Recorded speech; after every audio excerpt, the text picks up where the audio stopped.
After 20 long years, ladies and gentlemen, I present to you the perfect Spider-Man suit. But wait, how did we get here? We ready? Wait a sec, ready for what? After looking through a long history of live-action Spider-Man suits, from Tobey's webbed suit all the way up to the more modern takes on the design, I managed to nail down the 3 things that make this suit so fantastic, eventually understanding why it took Marvel more than 20 years to create this masterpiece. And believe it or not, it's not just about the design.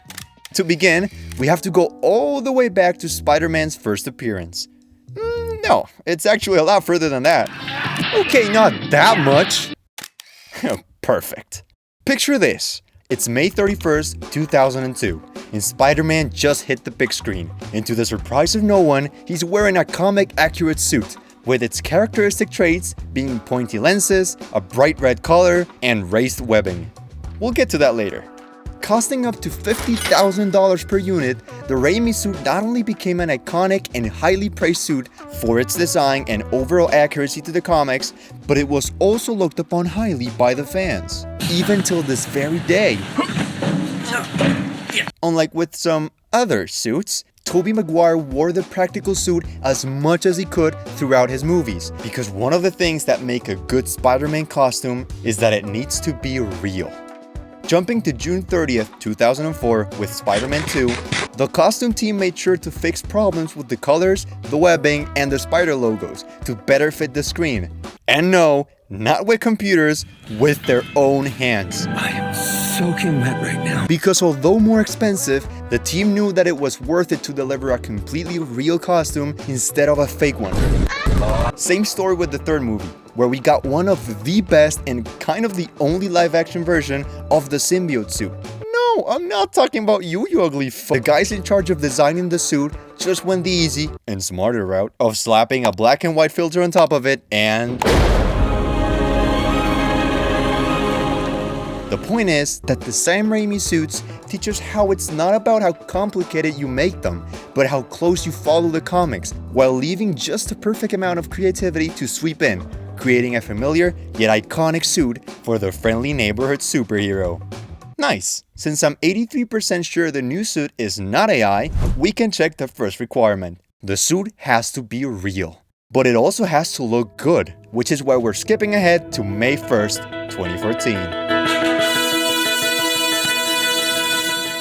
The Amazing Spider-Man 2 just hit theaters, and people are going nuts. But why? Was it because of how good the movie was? Not really. Was it the hype for seeing Andrew Garfield back? Well, it was for me.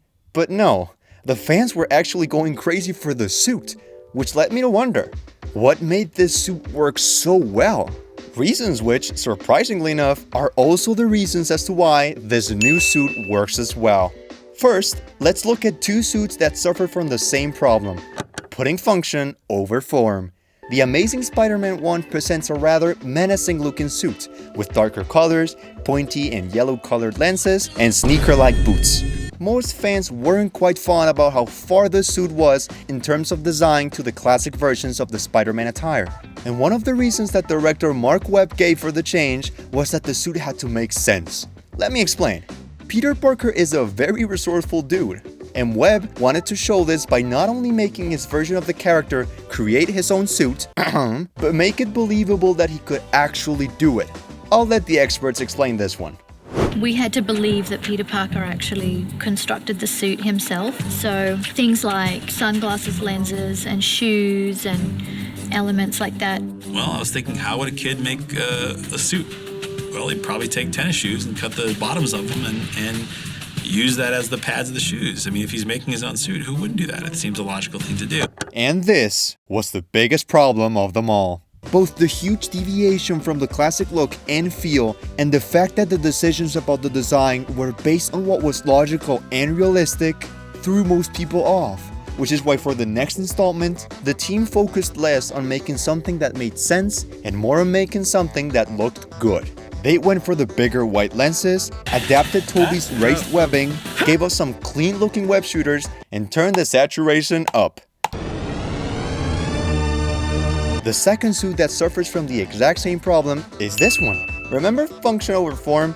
Sure, It made sense for Tony, a tech guy, to gift Peter a more modern-looking suit with some high-tech vibes and capabilities. Vibes, Marvel now making the whole thing CGI. Just like the Amazing Spider-Man 2 learned from its predecessors, the brand new day suit learns from more than 20 years worth of Spider-Man costumes to deliver what is essentially a better-looking offspring from Tobey and Andrew's suits.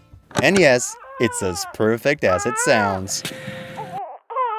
Oh, don't look at me, he said it. You know who also learned from his past mistakes? This guy. But what does this have to do with a suit? Well, for the last thing that makes this the perfect Spider-Man suit, and the biggest reason why it took so long to make, is none other than the story behind it. Let me take you back to July 7th, 2017. Too late. You guys are losers. Viewers were shocked to see some unexpected changes to the story of the webhead. You see, this was no longer an origin story. There was no Uncle Ben, no Spider, and even a younger Aunt May. Although unexpected, all of these changes were received rather positively by the fans, since it gave room for the other parts of the story. But this also came with its downsides, one of them being the lack of the suit montage. Present in every other origin story of Spider-Man, the hero is seen creating its own suit, from sketch to final piece. But in Tom's case, the thing was just given to him. Oh my god! Put it on. This is the coolest thing I've ever seen. I've never had to do it. Starting an unfortunate trend across the next two movies. Unlike Tobey and Andrew, who were practically on their own, Tom always had Tony to save his back, even in death. But thankfully, after a couple of Avengers movies and a movie trilogy, this suddenly changed. December 17, 2021. For everyone but Peter, the best day of their lives. Wait, is it? If it is for you, well, I'd actually like to know. That's pretty interesting. Anyway, this happened. Peter! Yeah? Oh, sorry. Did you mean that? Or Peter. We're all called Peter and Peter. And believe it or not, this might just be the big reason why this suit looks the way it does today. Peter came from having it easy to losing everything he had, essentially restarting his life and teaching him a huge lesson about responsibility. A lesson every Spider-Man learns in his origin story. But what does this mean for the suit? Well, that the last three movies were not lacking an origin story. They were the origin story. And with a brand new start for our hero, it must also come a brand new suit. In a brand new day. Shut the up. Oh my god. Ever wonder why having a secret identity would be so hard? Watch this video next to find out. Thanks for watching.